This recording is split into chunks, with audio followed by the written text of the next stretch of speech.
What's good? What's great? What's grand? Welcome to Carbon Ether Podcast where knowledge meets understanding. I'm Christine's son, the astute Sharif Prescott.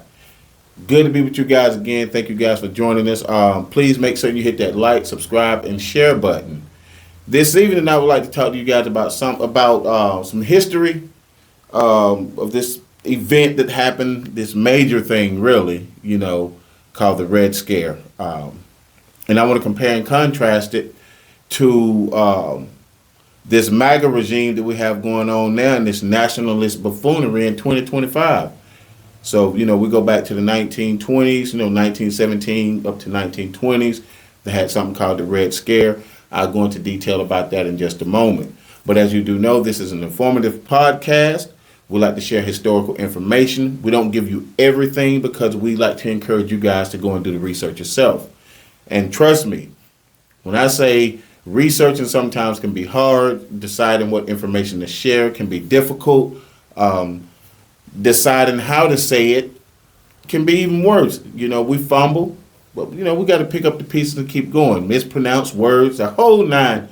But this all part of podcasting, especially when you ain't even a whole year in, such as myself and the rest of the team. My boy Chameleon came in this week. Flew in to visit family, and of course, he's part of the team, so he came over here to the studio to rock with old Reefy. And here we are. He's back there in the back behind the camera manning it. What up, Mill? What up, bro? See, that's my boy right there. So Glad to be here. glad to have you here, big homie. Ain't saw you in a hot minute, and the health is better, right? Right, I reversed diabetes. There we go, my man. Reverse diabetes.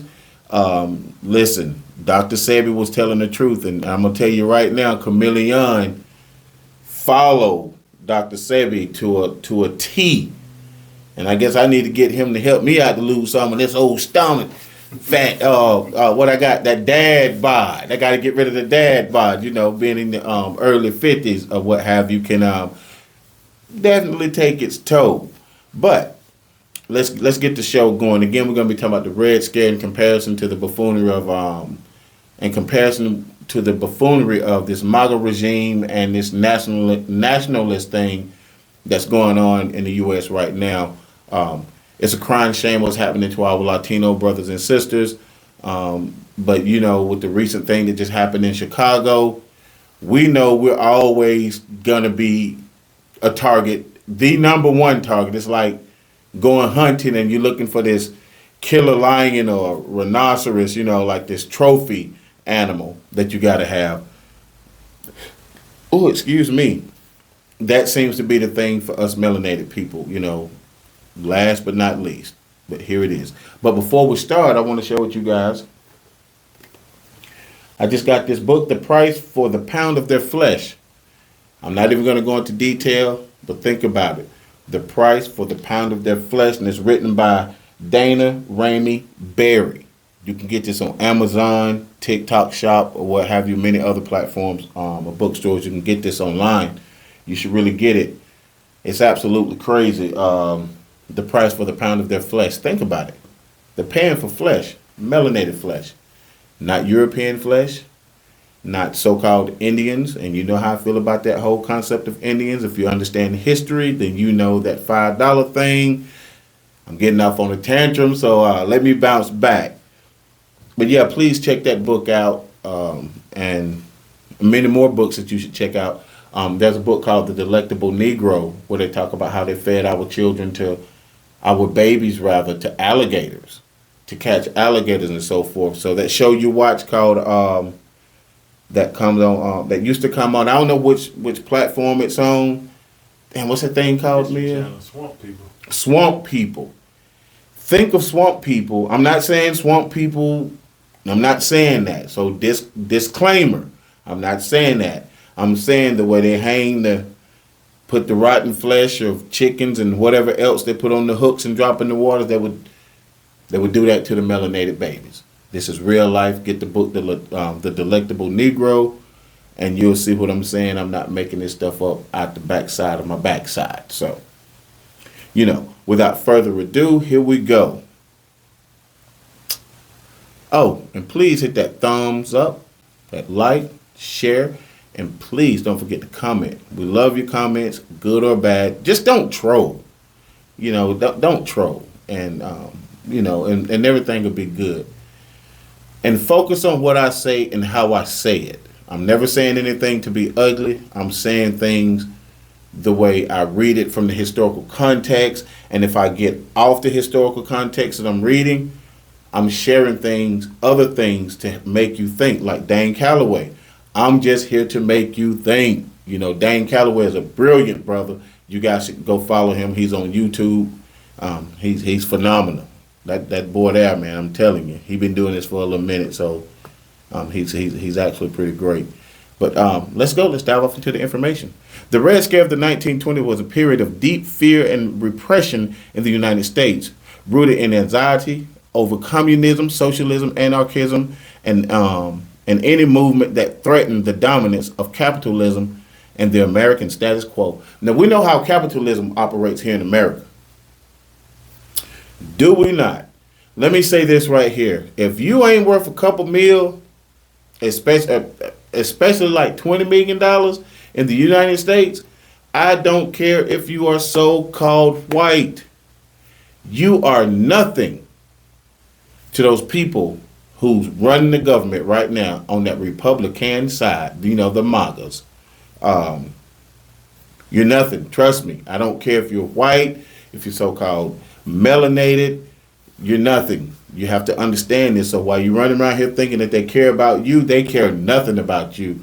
They care about themselves. Project 2025, Project Esther,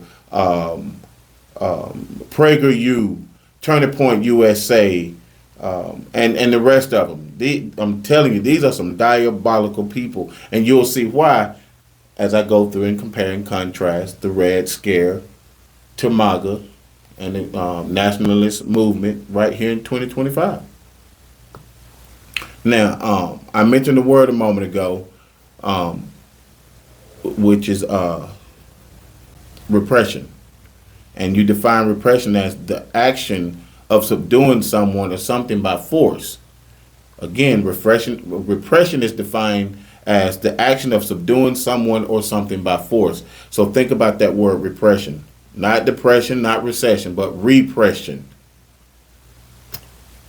Typically in America, if the action of repression is taking place, it's someone or a group that's being repressed. So just keep that in mind. And y'all follow along, okay? Here's a breakdown. The context and origin. After World War I, the Russian Revolution in 1917 had just toppled the Tsar and brought the Bolsheviks, communists, to power. When the Tsar fell, our American government mood shifted, and it shifted quickly. Listen to me. The American government was disgruntled because of the Bolshevik revolution attack. It attacked the capitalism and rejected Western debts, inspired labor radicalism. I done messed up somewhere. I might have left out a word. So let me slow this down. The American government was disgruntled because the Bolshevik revolution attacked capitalism, rejected Western debt, inspired labor radicalism, and threatened U.S. global influence. Again, we know how the United States of America feels about capitalism. Take. Listen, in order to become extremely rich in this country, there's a lot of lobbying going on. Now, many people do earn their wealth the right and proper way. Don't harm a single soul by earning their riches. They go through society, they work hard.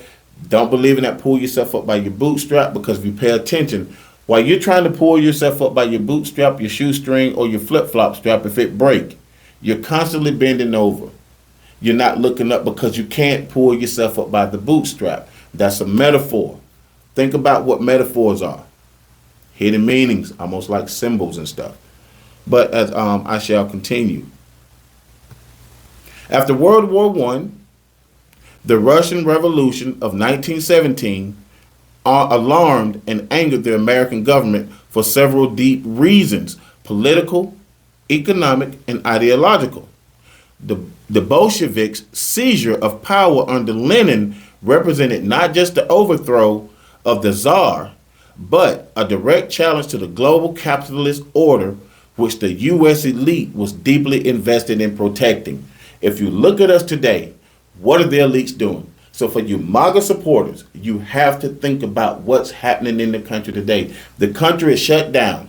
The government is shut down. They're getting rid of government workers by the thousands. Why? They say the Democrats are giving illegals, let's just say, let's call it how they call it, they're illegals, free health care. We all know, I typically don't use bad language on this show. We know that's bullshit. And y'all know it's bullshit. By law, you cannot. And trust me, if the Democrats was giving illegals free health care like Medicare, Medicaid, or whatever the case may be all kind of outrage. Come on, y'all. Let's get serious. Think about these things. Get your head out of your backside. And think. Critical thinking used to be a thing in America. But because critical thinking helped people see the truth, understand the fallacies that we hear in the media, now it's a bad thing. And y'all are running with it. Oh, you're woke. Who don't want to be woke to truth? You want to be sleep to lies? Misled, beguiled, hoodwinked, led astray? Have at it if that's what you choose to do. Across Europe, labor strikes, socialist uprisings, and anarchist movements gained traction. U.S. elites feared the same revolutionary spirit might spread into America. I'll wait right here for 1 second. Spread into America. What might spread into America? Labor strikes, socialist uprisings, and anarchist movements. Anarchist movements in the United States of America. Okay, I shall digress and I shall keep it moving. In America itself, inflation, unemployment, harsh working conditions led to strikes in steel, coal, and other industries, fueling the belief among the powerful that radical agitators were behind labor unrest. Let me ask you a question. How much sense does that make? Radical agitators are behind the unrest in America at the time in the 1920s. Why? Poor working conditions, inflation, as we see now with these tariffs, and so many other things. When you do, if you do the research yourself, which I would implore you do, you will see how jacked up our government truly is. Our government used to be a beautiful thing for some people, but it's never been a beautiful thing for all people, especially the melanated people. We catch hell. We've always caught hell, and we're catching hell today. So I shall continue to push forward. But so during the time when there was unrest, what happened? People became targets. Groups became targets. Targets of the Red Scare. Let me prove a point to you. Immigrants, mainly from Eastern Europe, immigrants, mainly from Eastern and Southern Europe, were heavily targeted, stereotyped as potential anarchists or communists. I want you guys to go and research the word communist.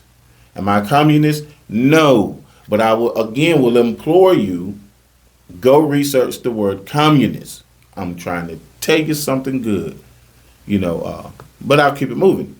Labor unions were portrayed as radical hotbeds, even though many simply demanded wages, fair wages, and hours for work. Without the union, you wouldn't have holiday pay, you wouldn't have vacation pay, you wouldn't have 40 hours a week, you wouldn't have sick leave, you wouldn't have maternity leave. There are so many things that you wouldn't have if it wasn't for the union.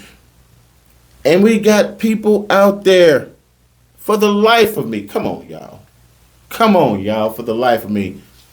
You hate the union.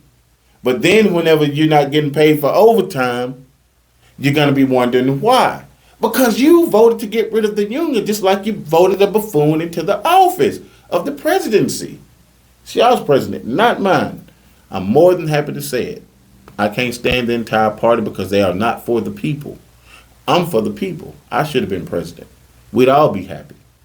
Because when nobody be worth $400 billion if I was president, because we wouldn't have any homelessness. We'd take some of that capital that you've gained and we'd feed the homeless. Think about it. Anyways, then we know when it comes to targets. Here we go. Black activists, including Marcus Garvey and members of the Harlem Renaissance movement, were surveilled and harassed because their organizations for racial justice was labeled as subversive. We want justice. We're melanated. We want the same rights you guys have, you white people.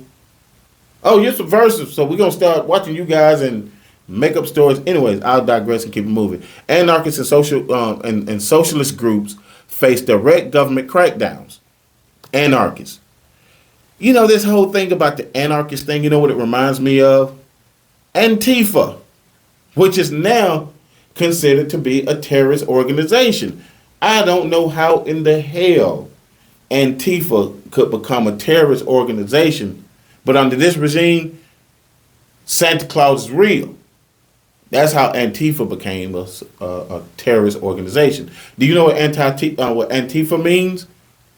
It means to be anti-fascist. We have fascists in our government. The same thing that we're saying about everybody else. Remember when I first started off about this Red Scare? And they was talking about people are communists and what have you, and they're anarchists and yada, yada, yada. That's... Okay, let's keep it moving, Sharif. I'm gonna keep it moving. Okay, again, now y'all know, if you know anything about history at the beginning, middle, and end of the day, who's the primary target? Voila, this beautiful melanated skin. You know, the skin that they call black. Now I want to point out something. Black. I don't understand how this became. I don't understand why we think this is black. Of course, I do know because I'm a history buff and I study history. But some people say this is caramel, candy coat, mocha, or just sexual chocolate. I don't know which one, but hey, I'll take them all. But let me keep it moving, baby. Remember, I'm Christine's son, the astute Sharif Prescott. Okay. Equating black activism with the equating black activism with Bolshevism. And I'm going to explain how.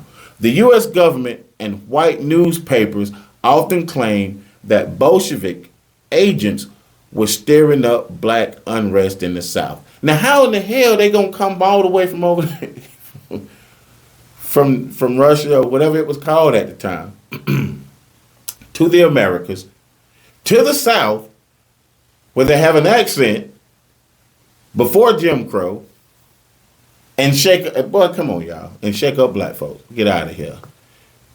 Any efforts by black people to resist lynching, hear me and hear me clearly. Any efforts by black people to resist lynching, demand equality, or organize unions was painted as communist agitation. Go Google the word communist. Excuse me. Only in America can a government tell its people what something means, and the people run with it and don't even take the time to go pick up a dictionary and or thesaurus, Google and find the word in the book at the time and read the definition for yourself. Talk about buffoonery. Man, unreal. For example, after the 1919 Red Summer, a wave of white mob violence. As we see today, they call them ICE. For example, after the 1919 Red Summer, a wave of white mob violence against black communities, Chicago, Washington, D.C., California, Memphis, Tennessee. White officials accused black veterans and leaders of being influenced by foreign radicals rather than acknowledging that they were simply fighting for dignity. Ain't that what everybody doing in this country today except for white people? Now, when I talk about white people, I'm not talking about the living, physical, breathing person because you are European American and or colonist and or colonizer. I'm talking about the social, political, pseudo construct of whiteness, that virus. The worst virus the planet has ever seen is that concept called whiteness. If you don't like what I'm saying, go do the research yourself and you'll find out what I'm saying is factual. I'm just saying, as Dane Calloway say, I'm just here to make you think. Not my words, Dane Calloway's, but I'm borrowing them for a moment for this show. Thank you. I'll digress and keep it moving.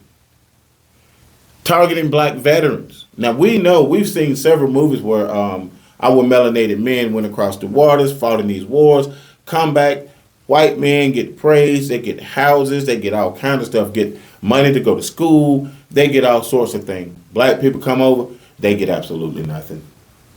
Go do the research. We're gonna do a show on that sometime soon. I don't know when. Hopefully before the year is out. But I'll keep it going. After World War I, many black veterans returned home expecting more rights after fighting for democracy abroad. Didn't get it. Their assertiveness terrified white America, so the FBI and local police branded them as radicals or Bolsheviks. Just gonna throw a title on them. And I ain't talking about radicals, because you have to be a radical in order to get anything done. You have to be an activist. You have to be in the streets. You have to be on ground level. Your voice have to be heard. Change don't come from silence. Silence means that, okay, I'm just gonna take this whip across the back, or this club across the head, or this bullet to the head or the face or whatever. But they're gonna give them a name that has nothing. Most of us probably didn't even know what a Bolsheviks was at that time, because we was probably so bad off. Not everybody, but many of us was so bad off.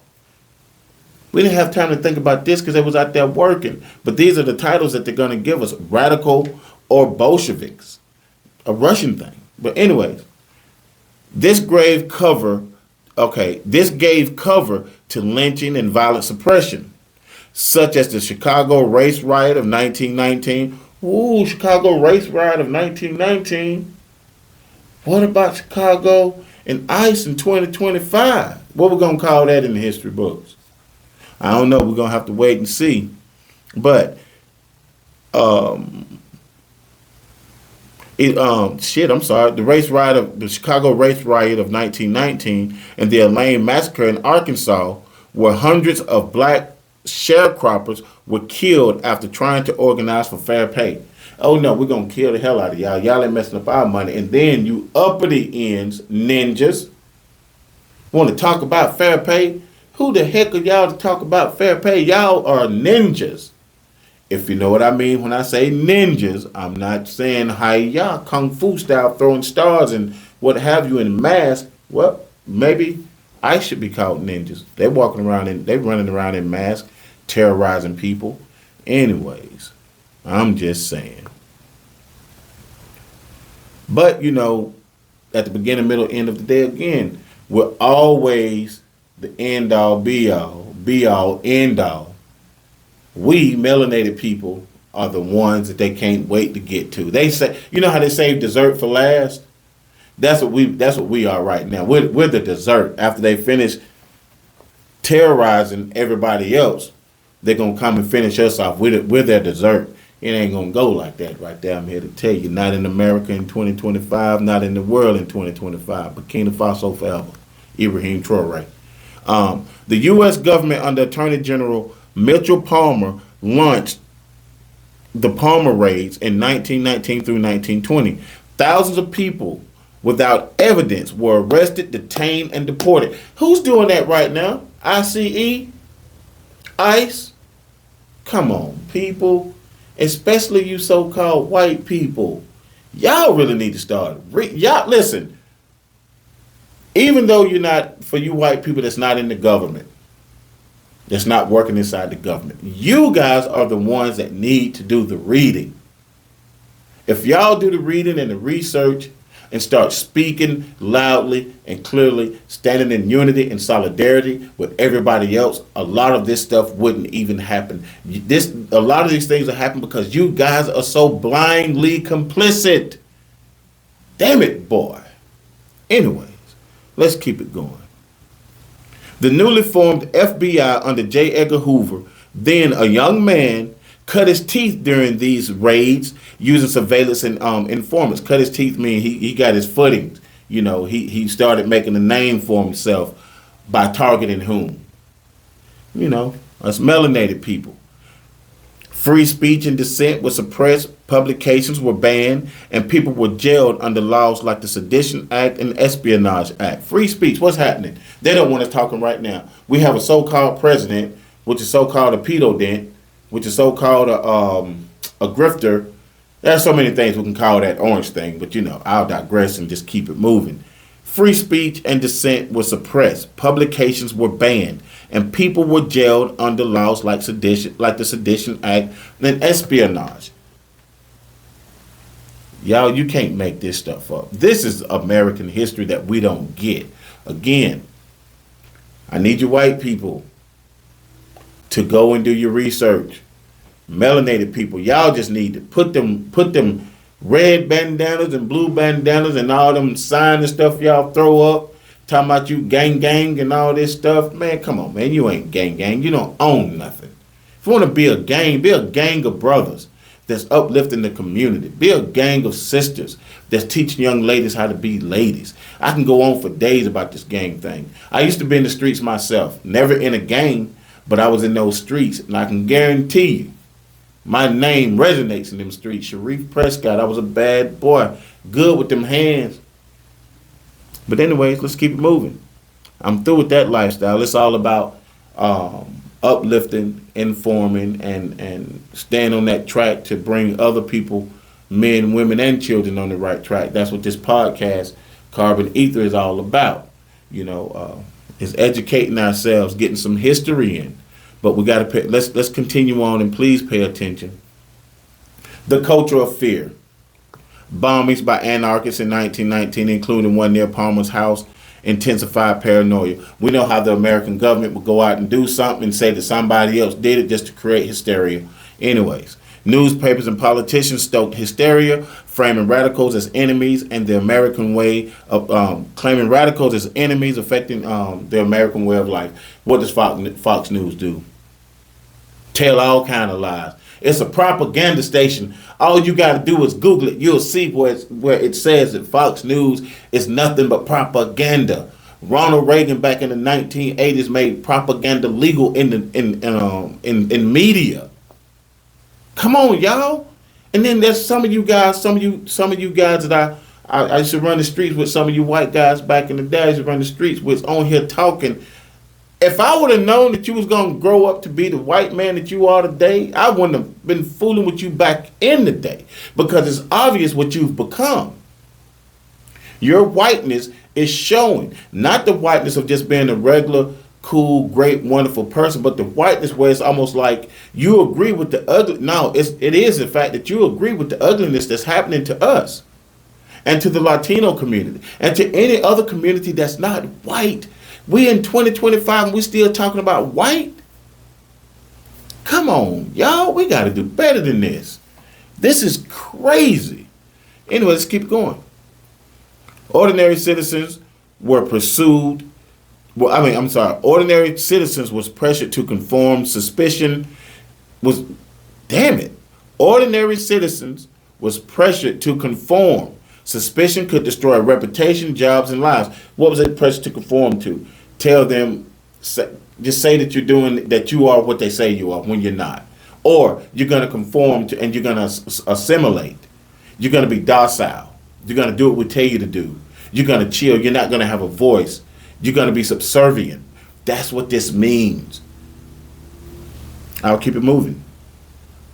What was the impact?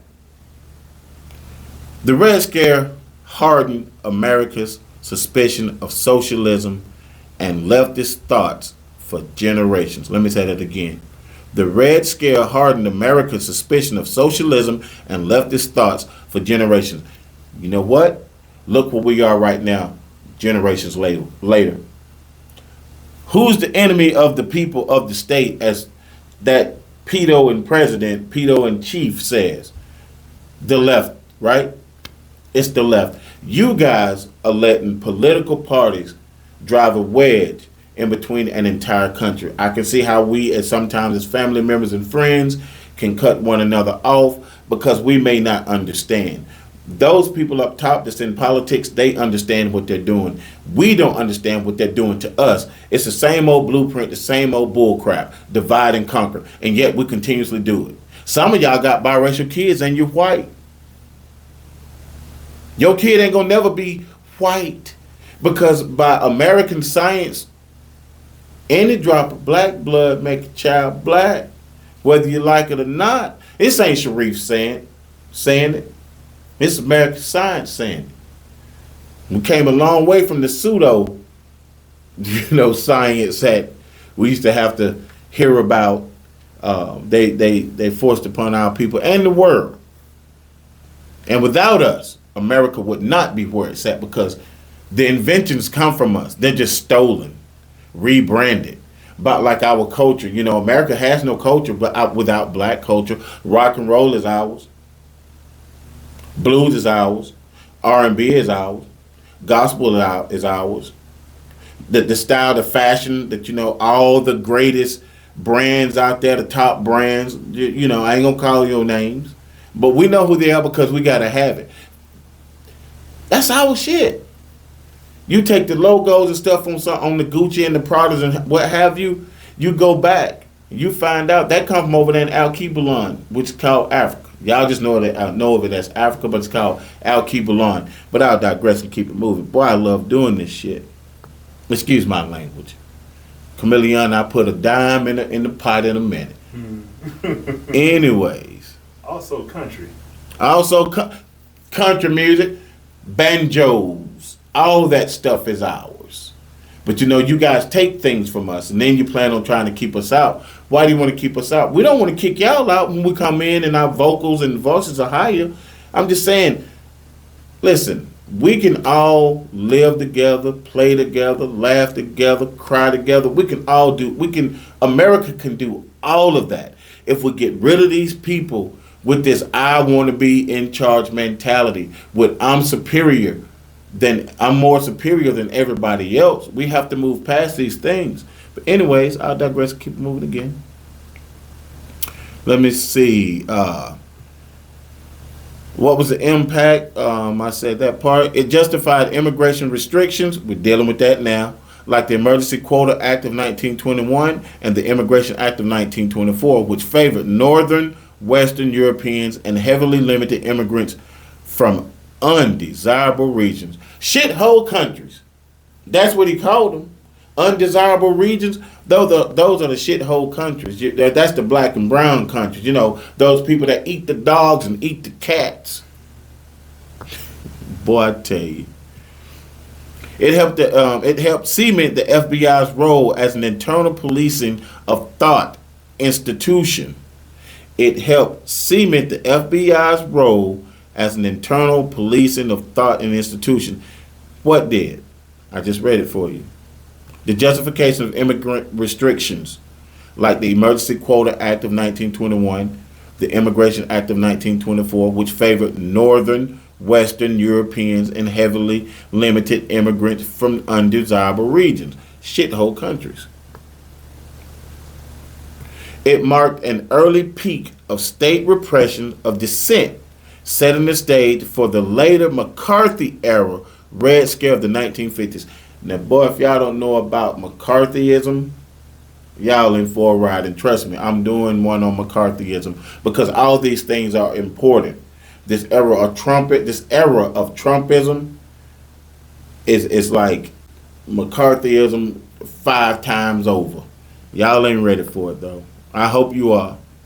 After stumbling across the Red Scare and decided to research this topic, I came to a conclusion. It became apparent to me what did. I had to make certain I wrote this down. The Red Scare wasn't truly about bombs and danger from radicals.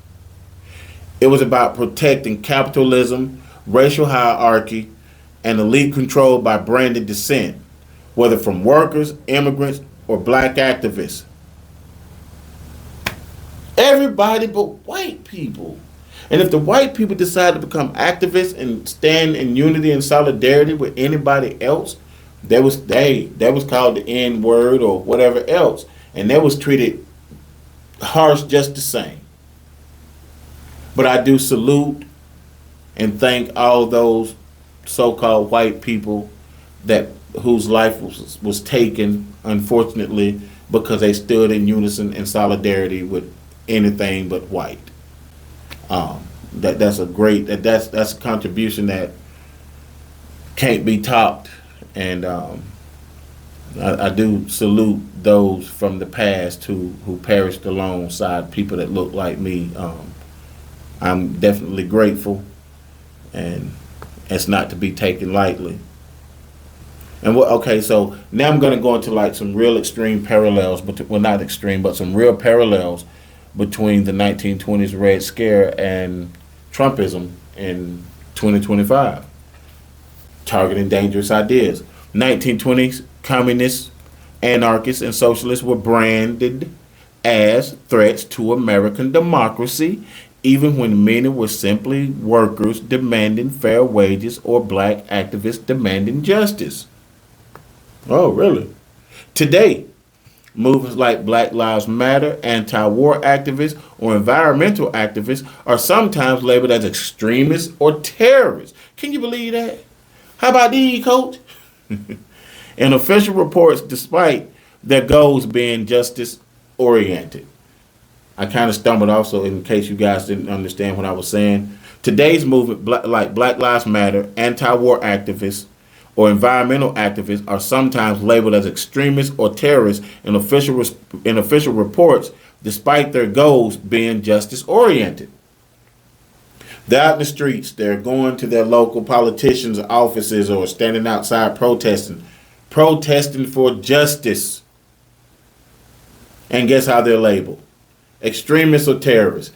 Guess what they say today when we do that? Can you just shoot them in the leg? Told y'all, boy. When you look at history, it is repeating itself.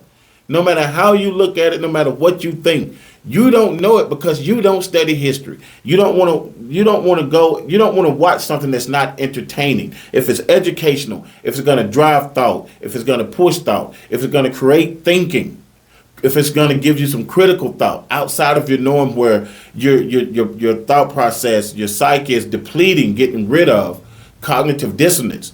You don't want that. Give me the cognitive dissonance back. Give me the entertainment back. I don't want to talk about that. I'm tired of hearing about politics. And then you find yourself in a concentration camp or alligator Alcatraz, or if you find yourself being brutally raped by these disgusting men, or being brutally beaten, or even you men being brutally raped by these disgusting men, as you see what they like. It ain't grown women. Obviously, I'm just saying, but I'll digress and keep it moving.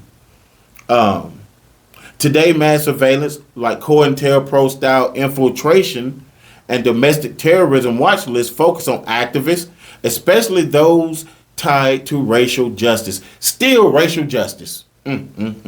Indigenous land defense or critiques of U.S. foreign policy. Don't you say anything about what's happening over there in that place called Gaza.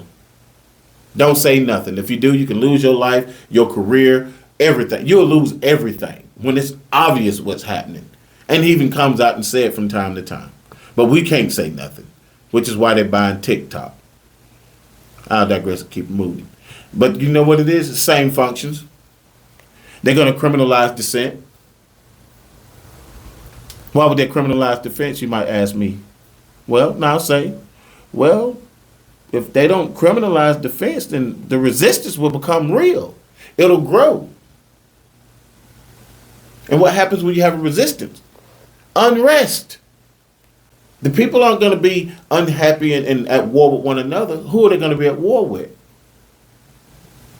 Our government. And in case you don't know, let me give you a breakdown of a word of a word. That word is what? Government. Govern means to control. Ment means mind. If you think I'm kidding, go do your research. Go to what they call the root of the word, the etymology of the word, and you'll find out what I'm saying. Remember, government. Govern means control. Ment means minds. Okay. Weaponization of media. In the 1920s, newspapers ran wild with sensationalist stories of anarchists bombing and red plots, stoking hysteria. Again, in the 1920s, newspapers ran wild with sensationalist stories of anarchist bombings and yada, yada, yada. But it's all about stoking hysteria, telling lies, because today, and I'm not saying this to be ugly, I'm saying this because it's real. When you look at red states, they're the poorest states in the country. And guess what all these red states do?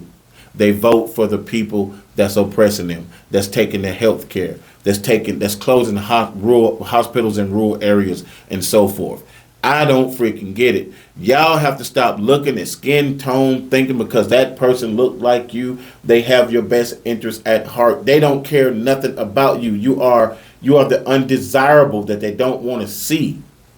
You got to remember, eugenics also started. Eugenics started in Europe first. What was in Europe? Europeans. They wanted to get rid of you poor white people. The so-called pilgrims that came over here to the Americas. Those weren't prisons, pilgrims. Those were the worst of the European of Europe. They wanted to get rid of you guys. They weren't pilgrims. There was definitely something different, more like mostly criminals and poor people. So we have to look at this. They weren't Christians. There was a form of Christian called Protestants. And if you don't know what a Protestant is, then you really need to do your research. That thought process, or the thought processes of a Protestant, is something you wouldn't believe. I'm trying to tell you. But anyways, I digress and keep moving. Okay. Today, corporate media frames uprisings, Ferguson, George Floyd protests, as riots, which amplifies fear of crime or paints an activist as destabilizers instead of exposing systematic injustice. Today's corporate media frame uprisings, like in Ferguson, George Floyd protests, as riots, which amplifies fear and crime, or paints activists as destabilizers instead of exposing systematic injustices. Now, if you saw what happened to George Floyd, that was a terrible thing. I watched it once, I can never watch it again. How in the hell, when people protest the brutal murder of a man, no matter what he didn't deserve that? Protesting that, you're destabilizers. It makes no sense to me. Anyways, it's the same function across the board. Let's see. But everything in this country, everything is about protecting capitalism. Capitalism and power. This is my thoughts. Just saying. It's about capitalism and power. They have to have the capital. If they have the capital, then they can generate the power. You know why we have no power? Because we haven't the capital. But if we get the capital, we can go join the elites. But why would I want to go join a group of people that feed upon and stoke fear into its own citizens? Without us, they have no power. But yet we keep giving them to them because we keep running with this same social political construct of divider from an old blueprint, from the old days, from the days of old, and we keep running with it. Oh, you're black, I don't like you. You're Mexican, you come over here illegal. How the hell you think Europeans got here? You damn sure didn't get here legally. Anyways, and you are European Americans. You are not just Americans. Y'all gonna quit trying to separate yourselves from everybody else. You're European American. You're colonizer American. Now, if you want to be on the same playing field, I'm American. Then you're American. But if I'm African American, I ain't never seen Africa my entire life, do want to go visit Al-Kibalan. I'm not going to visit Africa, but I'm going to visit Al-Kibalan. Again, that's the actual name of the continent that you guys call Africa. But I'll digress and keep it moving. Okay, before we close out, core parallels. Both then and now, the enemy is less about bombs or real danger. It's about controlling narratives, silencing resistance, and maintaining the hierarchy of capitalism and white supremacy. This is history, not me. This is history from the 1920 Red Scare. Not me. I didn't say this. I just took the notes and I'm giving them back to you. So the dissent. If you don't know what dissent means, it means disagreeing with the majority ruling. The majority ruling is the Republican Party. I don't agree with them. Nothing they do, I could never agree with. But anyways, let's keep it moving. In 2025, there are developments that echo aspects of the Red Scare, like environment where fear or ideological conflicts lead to suppression, chilling effects of speech, or rollbacks of protections. Civil rights are trying to roll that all the way back. They're getting rid of all kind of things. Women don't even have autonomy of their own body. There ain't but one group of people on this planet that decide to do things like that, and we know damn well there ain't no melanated man trying to tell no woman not to have no babies. And let's get away from that stereotype about so-called black dads don't take care of their kids. That's a damn lie. In the 1970s, they created something called the No Dads at Home Act or whatever, some little bill thing. Hood. If there's no man at home, we'll give you this house over here for so much money. They don't want no father at home because that whole privatized prison industrial complex is important. If a mother can't raise a man like they try to tell us a mother can't, Christine raised five boys and 4 girls. Did we get ourselves in trouble? Yeah, after we got out her house, but not while we was in her house. So she can raise, black women can raise boys to men.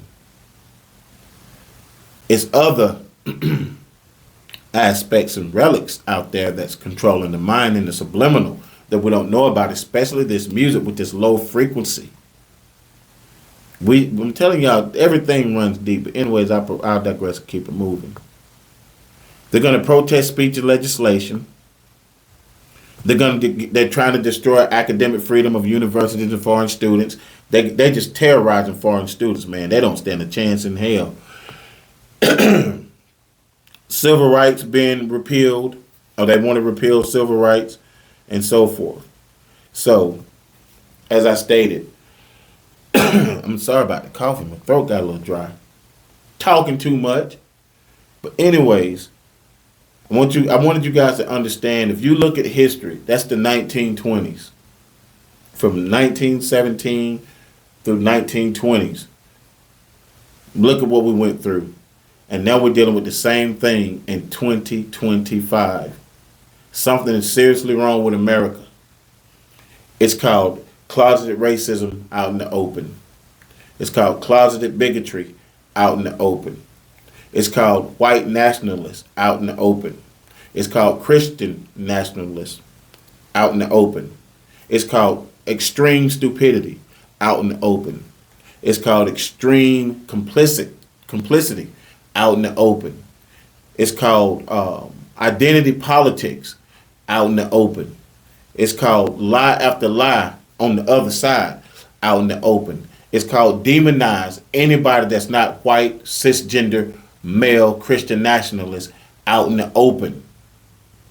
All this hate from one demographic of people. I'm not saying this to be ugly. I'm saying this because it is a fact if you look at history. The social, political, pseudo construct of whiteness is the worst disease this planet has ever seen. The plague, the black plague of Europe ain't got shit on the social political construct of whiteness. The coronavirus ain't got shit on the social political pseudo construct of whiteness. There's nothing on this planet that's worse than the social, political, pseudo construct of whiteness. Thank y'all for joining me. I'm Christine's son, Sharif Prescott, and we'll holler at you.